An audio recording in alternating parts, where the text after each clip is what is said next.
This episode of Inside EMS Podcast is sponsored by LogRx. Learn a better way to track your narcotics at logrx.com.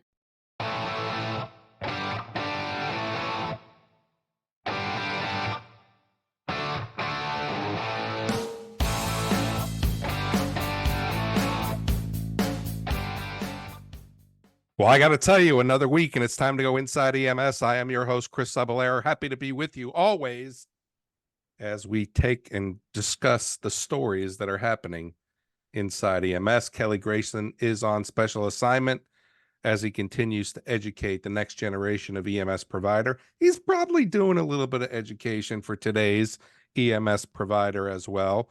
But have I got a show for you? And I am super excited. If you can't tell and you're watching us on YouTube, this is my excited face. I have my friend here with me, Corinne Flammer. She is a paramedic, but she is the first mental health resilience officer in the state of New Jersey, working for St. Clair's Hospital. And I'm very excited and very proud. She's been working on this for a very, very long time.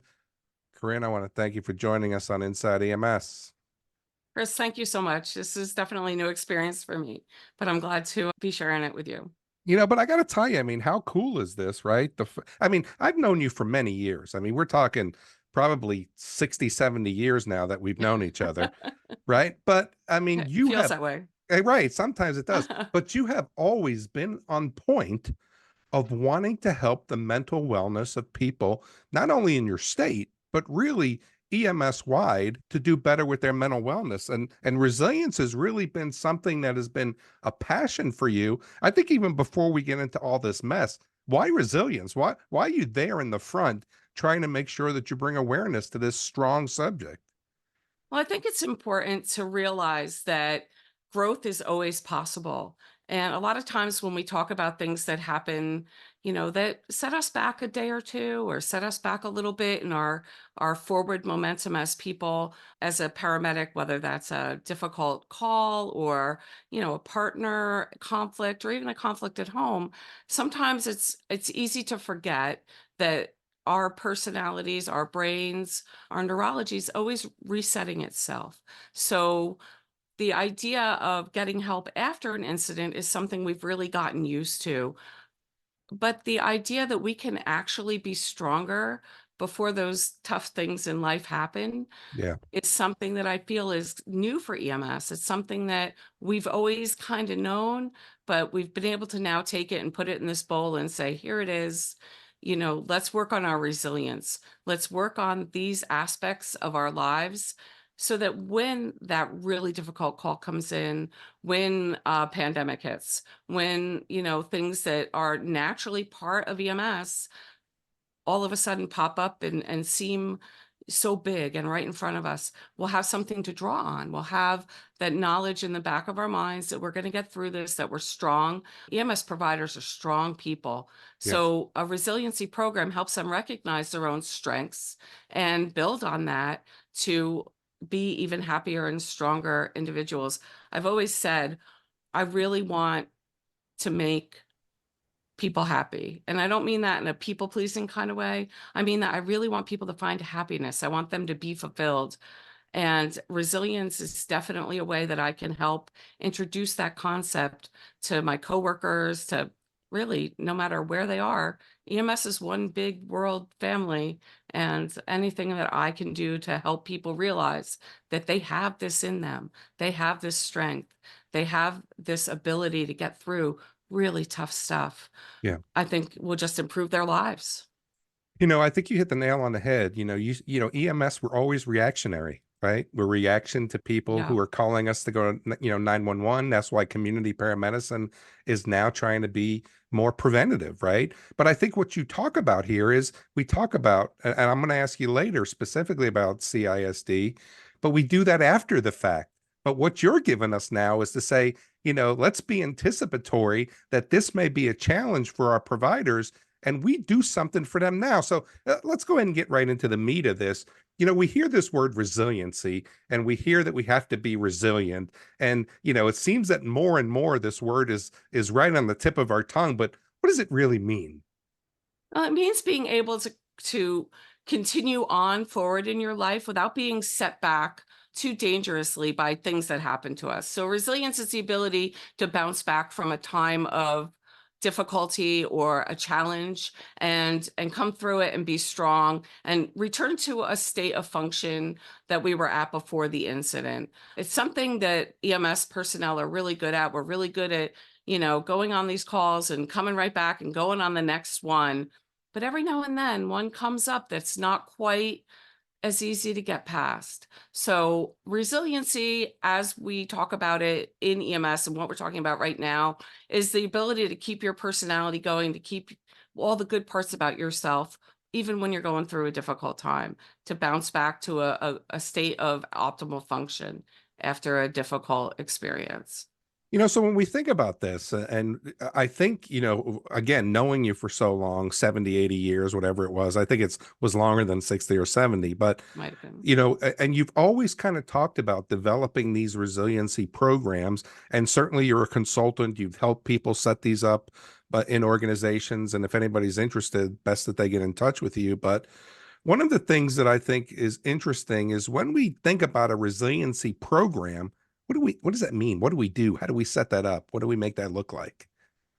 So it's something that that I'm developing right now. And it's kind of like everything else in life. You learn a little and you move forward, and then you learn a better way to do things. So it's taking the needs of specifically my group, my coworkers at St. Clair's right now, and seeing where we can fill in the gaps. Like, we know there's strong providers, we know there's strong people, but everybody's got something. Everybody's got something that they wish that they could have a little bit more guidance on, have a little bit more ability to know a little more about, so they feel like they have more control over it. So the first thing we did, I polled the staff, and it's always risky when you poll your coworkers, or you poll if you're a leader, you poll your folks, because you don't know what you're gonna get back. So I told them I wanted to know what stressed them about being in EMS, because I'll tell you a secret, it's not usually the calls.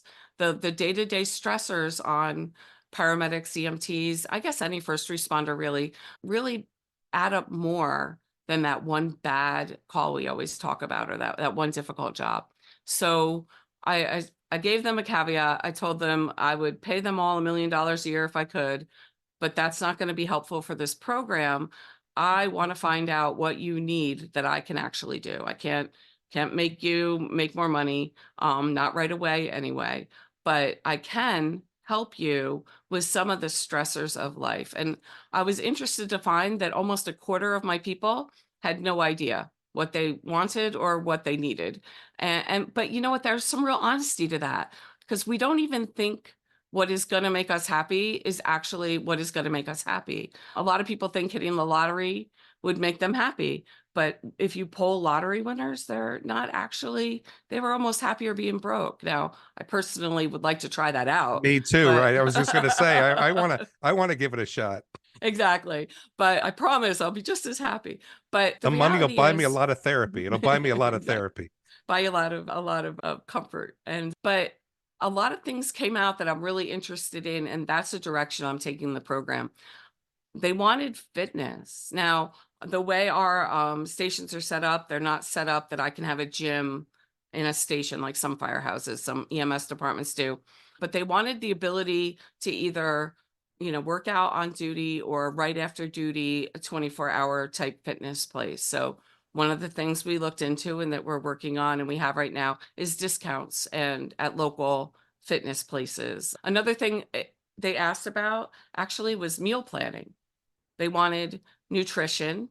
And so we're working on getting a nutritionist in to talk to us about good paramedic and EMS meals to get on the go that can be reheated quickly, but aren't necessarily full of fats that'll weight us down and things like that. Another thing they wanted, and I told them they couldn't ask for money. So they asked to learn more about financial planning and retirement. In New Jersey, we don't have any kind of a retirement fund as a whole, the way other first responding organizations in New Jersey do, the way fire and police does. But they wanted to know how to manage their 401k. I thought that was a really interesting one too. But we joke around and we say, oh, my retirement plan is to do this till I die. But that's not really a very, very, that's not something to look forward to. Like that is, and I Yeah. think that they've seen a lot of us work for a very long time in the field, and they want to know how they could eventually get to a place where they're more financially secure. So I had them thinking about that. So I guess a good thing to do is to start where you're at, like meet your people where they are and find out what their needs really are. We don't have a scheduling problem per se. People are pretty happy. My department's excellent about working with you for your schedule. If they can customize it, they will. So that wasn't an issue. But if that's where your people are getting bogged down, if that's what's affecting their work happiness, then that's something that a department could easily look at. Like, could we go to a different scheduling model? And it's funny because I know of other departments that are struggling with that right now. They actually have the one schedule that my department might appreciate more. So it's kind of funny. It's not going to be a one size fits all program, obviously, for every department. It's not even going to be a one size fits all program for every provider. So it's been very dynamic. It's been a lot of fun so far, but it's more than just morale. It's giving them the tools they need to help them manage their lives better and help them manage their stress better. So there's Interesting. been a lot of stress education I've done, talking about ways to manage your stress, everything from box breathing to going for a walk Well, to hang on, things save like that. that. I want to ask you specifically about that. But before we get there, I do want to touch on, it seems like this resiliency training program might have some universal topics to talk about, but it really needs to be developed almost custom to your agency then. I mean, because when we talk about financial planning here in St. Louis, I may go and say to my folks, hey, what do you want? They may not even touch on financial management or fitness or those types of things. One of the things I did for a best practice when it came to meals was we were always quick of going into the Burger King or whatever, and I went to a couple local restaurants in my town and I said, can you put together a meal for them every day that they can come in and pay $7 or $8 for and just call you and say, we'll be in there. And it was like the meat of the day or the protein of the day and so on. So when you think about that from a nutrition standpoint, I think that really gave them other options. But, you talked about stress, right? And you talked about that we need to be able to get our stress out. And, you hit on a lot of key points there where you said, it may not even be the calls they run, but it may be the fact that they're getting late shifted, or it may, be the fact that, whatever from a call standpoint. But I think that those are the icing on the cake type of thing. But when you talk about stress and you talk about how our bodies react to stress, I mean, what are some of those tips that you can give us? Maybe 3 things that we can do to reduce our stress.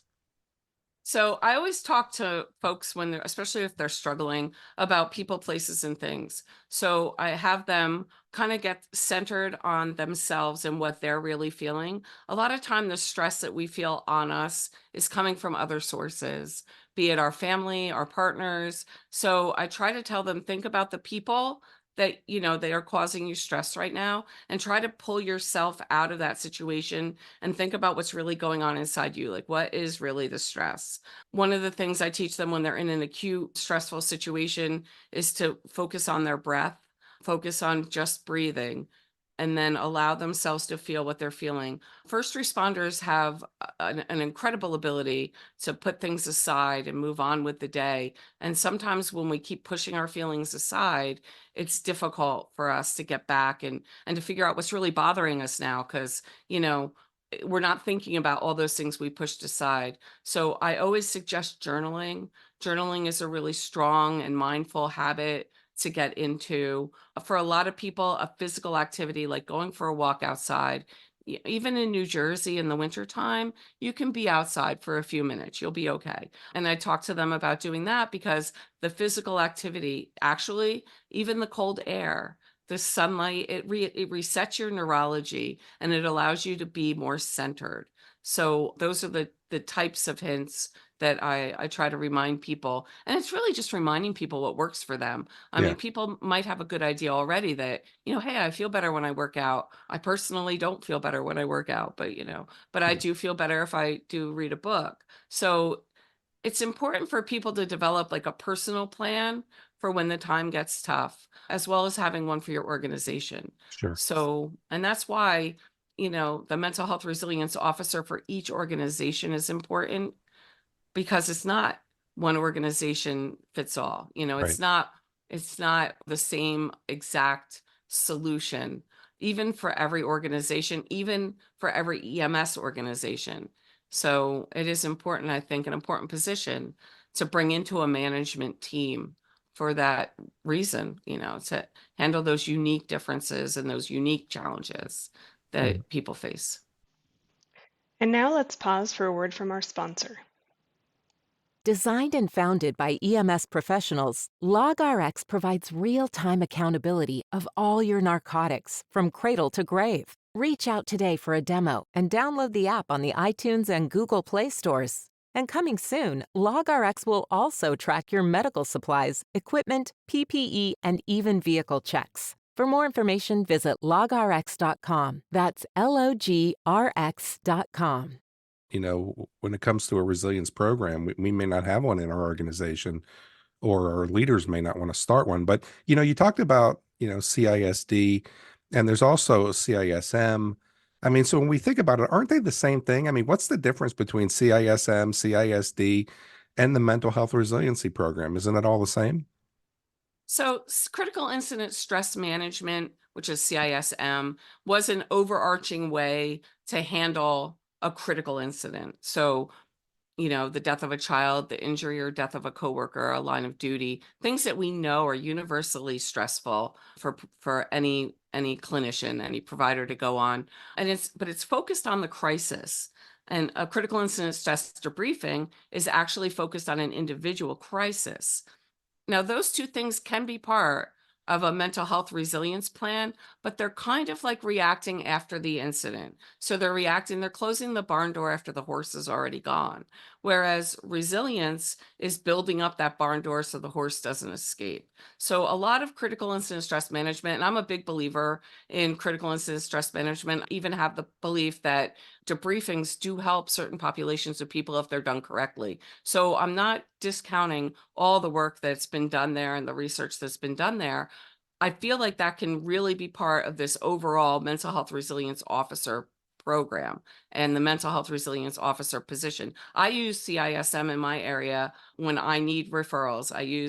I called them and I have a dialogue going with them now to find out when debriefings are happening, because sometimes the local agency will plan that and the paramedics will get left out, or the assisting EMTs from my hospital won't be considered because there's kind of a breakdown in communication. So I'm there to try and make sure that those resources are identified and available for the folks in my department. But I'm also working within my area to try and make sure that other mental health resilience officers have a place to turn for guidance, and we figure it out together. So I'm kind of a dual role right now. Whereas at St. Clair's, I'm definitely handling my EMS department, but I'm also trying to be a resource for other EMS departments in the area as they develop programs of their own, because they should have internal programs of their own for this. I guess it helps if I come off mute to talk to you quicker. But I think that you've done a good job, and I think you are one of the leading experts in our career field when it comes to mental health resilience and developing programs. And I think that we always think about, especially I hear it from the leadership side. Well, you talk about all these things that your leader's supposed to do, and what if my leaders don't do that? What am I supposed to do? What if my organization is not interested in starting a plan like this? What advice do you have for the individual that may, help his peers, or certainly wants to help himself? How do you guide them in the best way to move forward? As far as individual resilience goes, the good news is about it is you can always build your own resilience plan. So you can look at your life and you can look at the things that stress you, and you can know what makes you feel better when things are good, and you can implement them into a plan to feel better when things are kind of rough. So, like I said before, if you know exercise is something that makes you feel better, then when you're going through a tough time, exercise might not pop to your mind. So it's important to develop a personal plan of resilience in order to get through those tough times. And you can do that without your employer. That's on you. I always talk about in my classes, my drive time phone calls. My people know who they are, and they're the people that I can call on the way home from a shift, and I can say anything. There's no judgment there. They understand where I'm coming from, where I've been. And some of them even are very interested in where I'm going with my life. So But for the like most, to unwind, you mean like to vent and things yeah, like, yeah. Okay. absolutely. Yeah. Absolutely. Know who you can turn to as a peer. I can turn to my partner for a lot of things, but then there's other things I just have to say and get them out.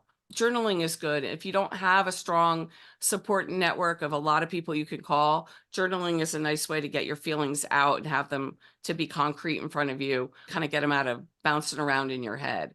And then it So I helps you tell, reflect later. It helps you reflect on it later. Mhm. And you can see where your growth is. So the beautiful thing about journaling, and even some of my friends who I'll call on these drive time phone calls, my drive home from work, they'll remind me, you got 100% batting average getting through days like today. Like, just to remind you that you have that strength within you when things are crazy and I'm just going on and on about something that just went wrong today. One of my friends will frequently say, like, wow, that's a lot. That sounds like, that really kind of sucked. And it's just nice in that moment to feel connected. Part of my job as mental health resilience officer for St. Clair's is to build peer support and peer support teams. I think all peers, everybody should be at least introduced to the concept of peer support. Sometimes the biggest support you're going to get in a shift is in the front seat of that vehicle with your partner next to you. So I'm a big advocate for peer support and for starting programs, or as an individual seeking out a program where you learn about how to talk to people. How do I talk to my partner?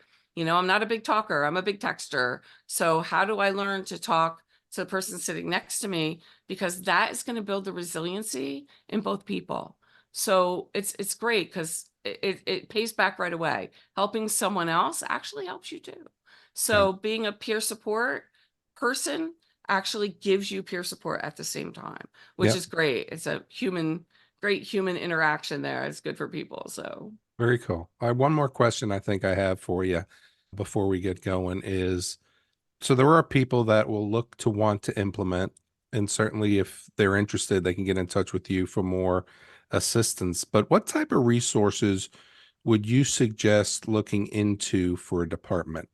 So if we need a place to start, where do we start looking for these resources? So, National Association of EMTs, any EMT has a course out called Mental Health Resilience Officer. I teach it. A couple people around the state of New Jersey are getting involved in teaching this. And it's good, even if you're not going to be the one mental health resilience officer for your department, it's really important to like that and learn about resilience, because there's a whole section of it that introduces the concept of resilience and resilient behaviors. So that's a great place to start. Other online resources that exist, anything, there's some peer support stuff that's really good coming out of the International Critical Incident Stress Foundation in Maryland. They're the folks that came up with the CISD debriefing model. I've been on some webinars from them lately, and there's some really neat stuff coming out of there too. So that's really interesting. But you can even Google resilience. It's amazing what's out there right now, because a lot of these concepts, when I first found them, was a while ago, maybe that 60, 70 years you were talking about. I actually found them in the Harvard Business Review before I ever found anything written for EMS. And I stumbled on it while I was doing some other research, and I found this article, and I was like, wow, EMS really needs a program like this. We need to be focused on this. So I did projects on it, and I did a thesis on it, and I got my master's degree doing a thesis on it, and I talked about it a lot. And then finally, an AEMT put this all together in a very manageable package for us. So I'm so thankful. I felt for a little while there, you feel like you're the voice screaming in the desert, and I'm really glad, because it's a well-structured class and program.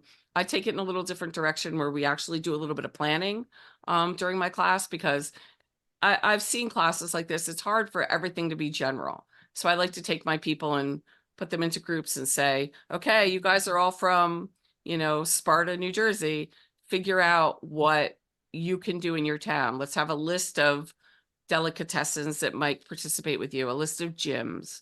Like, how about psychologists of in your town that are willing to, learn more about being a paramedic or an EMT? And I work with them in that way. And that makes it more personal, but it also gives them a to-do list. This is a very big project. Can be very confounding. I personally, my brain wants to do everything all at once. But if you do that, you're not really accomplishing one thing. So it's been hard for me to step back and say, okay, one thing at a time, I'm going to do this. I'm going to finish that. I'm going to do this. And that's been a lot of my own personal growth to learn how to organize and implement something like this, because this is a lot bigger than just being a peer support person or the member of a peer support team. This is trying to make sure that we're meeting as much as we can ahead of time in order to strengthen our folks. I don't see a downside. I think, and from a management perspective, I know it took me a while to get this implemented where I am. I have great leaders in my department right now that the second they were in place, they were like, hey, we want you to do this. So a lot of support from the hospital, which has been great. In New Jersey, the paramedics are hospital based. So, I need that. I need that support from them and my leaders to do that. So resilient leaders get resilient people. So the best thing I can say is, if you're a leader out there, like, start looking into this, start looking into ways to build your own resilience, because that will build the resilience immediately of the people below you. Yeah. You won't be as reactionary. You'll be making plans. You'll be, taking these things on. So it's an amazing process, and I'm super thankful to be, moving forward with it so quickly. It's been a great year since the beginning of saying, hey, let's do this, to now. Yeah. So Like I said, you've been doing this, you've been on this journey, for at least 10 years since I've known you. But let's put it in perspective. It's only been 10 years. So I don't want people to think you're 70 years old. But so Corinne It's been Flammer, about 10 years. mental health resiliency officer for St. Clair's Hospital, the first in the state of New Jersey. It's an honor to have you here, and to hear you talk really kind of gives hope that we are going to do the best we can for our people and get away from the, if you can't stand the heat, get out of the kitchen mentality that's been in EMS for so long. So I want to thank you for taking your time and joining us on Inside EMS. Thanks, Chris. I appreciate it. Then for everybody out there, man, you heard what Corinne had to say. And, she does travel around. She does help organizations with this, with the development of their programs. If you want some help, I'm sure you can find her on all the social sites. But if you have any questions about resiliency, if you have any comments, go ahead and send us an email at the show at ems1.com. For Kelly Grayson, I'm Chris Cebollero, and our guest, Corinne Flammer.